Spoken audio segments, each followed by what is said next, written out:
Egypt's military says its jets have bombed Islamic State positions in neighbouring Libya. That's after militants allied to IS executed a group of Egyptian Coptic Christians. The airstrikes were carried out in Derna, where IS does have a very firm base, in fact. 21 Egyptian Coptics were seized in separate incidents in December and January from the town of Sirte, that is controlled by fighters affiliated to IS, so-called Islamic State, which is emerging as a third side, in a way, in Libya's civil war. But the country remains in a state of lawlessness, and although the group is making gains, there are plenty of other jihadist militias not tied in to IS. Nick Childs has more on those Egyptian strikes. Turning shock and outrage into action. In darkness, Egyptian Air Force F-16s taxi and take off. The Egyptian military says the targets of its airstrikes were jihadist camps, training sites and weapons stores in neighbouring Libya, following the brutal mass killing there of Egyptian Coptic Christians by militants aligned to Islamic State.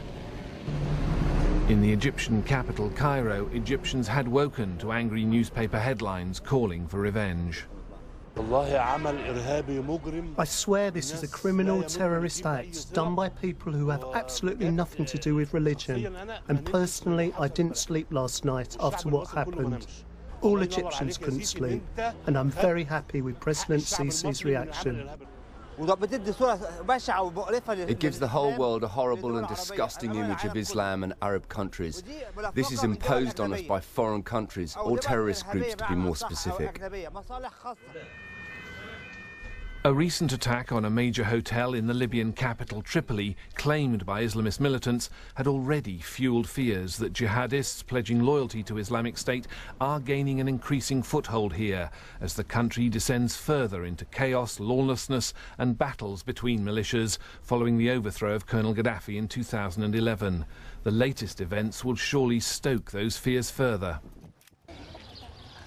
The Coptic Christians who were killed were mostly from an impoverished Egyptian village who'd sought work in Libya. In Egypt and beyond, the sorrow at their murder is mixed with the anguished belief that they were killed because they were Christian.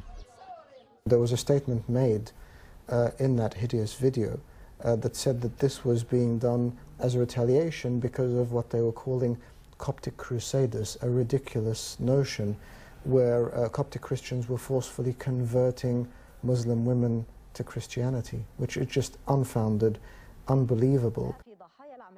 A sombre President Sisi meets Egyptian Coptic leaders. In all the emotional fallout from what's happened, the international community is trying to get to grips with what this all means for the struggle against Islamic State. Nick Childs, BBC News. Well, it's certainly a struggle, isn't it? With me is Egypt's ambassador to the UK, Nasser Kamel. Ambassador, thanks very much indeed for joining us.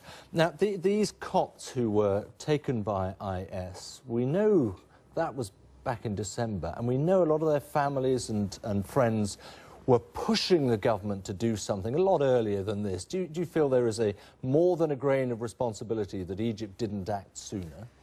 Let me start by saying I prefer to call them those Egyptians because they are part and parcel of Egypt's national fabric. You have described the state in Libya in your previous segment when you were talking about illegal immigration to Europe from Libya. And you referred to Libya as a failed state or a state... A failing state, certainly. A failing state. Heading that way, So yeah. I'm just going to take the cue from you. Libya is falling every single day into a state of lawlessness. It is... Perhaps more reason for you to have, as a government, done something in December, not waited till the beginning of February. Well, the government, since the crisis has started, has done all it could do, the same way Britain has tried to do exact same thing in Syria and the US.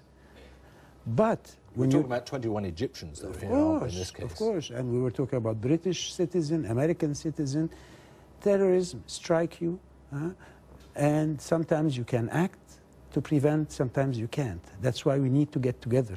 And well, the act that you have taken of the airstrikes now targeted at IS, should we expect more of that sort of response? Egypt is saying that what's happening in Libya is of a grave danger to peace and security, to international peace and security. And when you use peace and security being threatened, the use of force, according to the United Nations Charter, is permitted.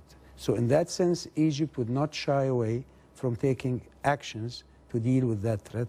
And also, and that's more important, we're asking our friends and allies within the coalition, the anti-ISIL coalition, to join us in dealing with ISIL and Daesh in Libya. And is it your view that IS now has a strong foothold in Libya? If you listen to the UAE, they're almost running the place. I just wonder, what is Egypt's perception as to how well rooted into Libya IS has become? IS affiliate who are operating in Libya have been there for months.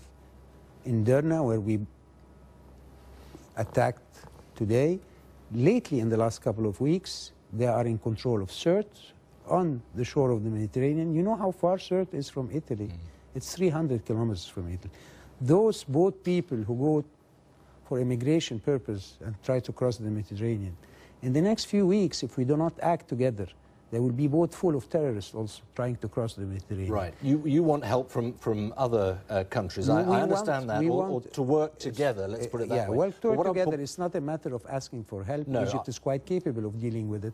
But is Egypt capable? I mean, President al-Sisi's made the point of an evacuation plan, an airlift out for Egyptians who want to get out. Of course. Is that realistic? I mean, you've got, what, a best part of a million Copts in Libya? No, we don't have a million Copts, that's for sure. Okay, I've exaggerated the number, though. Neither a million Egyptian to start with. We have a few 100,000, of course, who lives in Libya. Some places in Libya are safer than others, and some places are extremely dangerous. So we dealt with that before. We have evacuated during the overthrow of Gaddafi from power in Libya. We have evacuated somewhere in between 300 to 350,000 Egyptians. So we have the experience, we know how to do it, and we will do it if need be. Let me ask you, we were just seeing some pictures of President al-Sisi meeting with the leader of the Egyptian church. Yeah. Yes. But there are, as you know, there is a view, and it's very uncomfortable from your perspective, that the work of the authorities in Egypt over the last 3 years, since the removal of President Morsi, has involved imprisoning more than 40,000 people, around 30,000 Muslim Brotherhood people. Is there not an element in which you may be bringing this on yourself? I don't see the link you're making, and I don't get the logic behind it, but what we've been doing in the last 3 years is much more important than what you just said. What we've been doing is fighting an organization that is actually carrying the same idea ISIL and Daesh and other extremist organizations are carrying. Those 30,000 Muslim Brotherhood are along the lines of Daesh and ISIL, really? No. Are you talking about... Your number are completely wrong. We're talking about hundreds, and nobody is in an Egyptian jail unless there is a court case, and there is an appeal after the court case, and there is a court of cessation after that. So the Human Rights Watch are the ones who gave us those figures, well, 29,000 Human Rights Watch can give the number they want, but their numbers are wrong.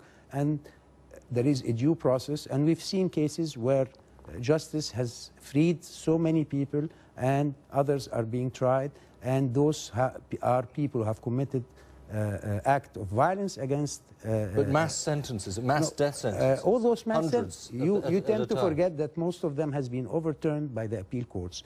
You do focus on the first sentence taken by the first court, and you tend sometimes in the news media, I'm not talking about BBC, to forget that the due process has led to the desired result, that justice has been carried out. But it is clear, Ambassador, isn't it, that when you decide to detain tens of thousands of people, many of them Muslims, let's go back. It is inevitable, isn't it, that there will be Muslims who feel they are targeted. Now, whether or not you believe they are all Islamic State, or indeed some of them will be released again, you tend to forget that we are 90 million Muslims living in Egypt. We are 90 million Muslims living in Egypt alone, and we happen to be 80-something million, because the rest are, of course, our brother belonging to the Coptic Church.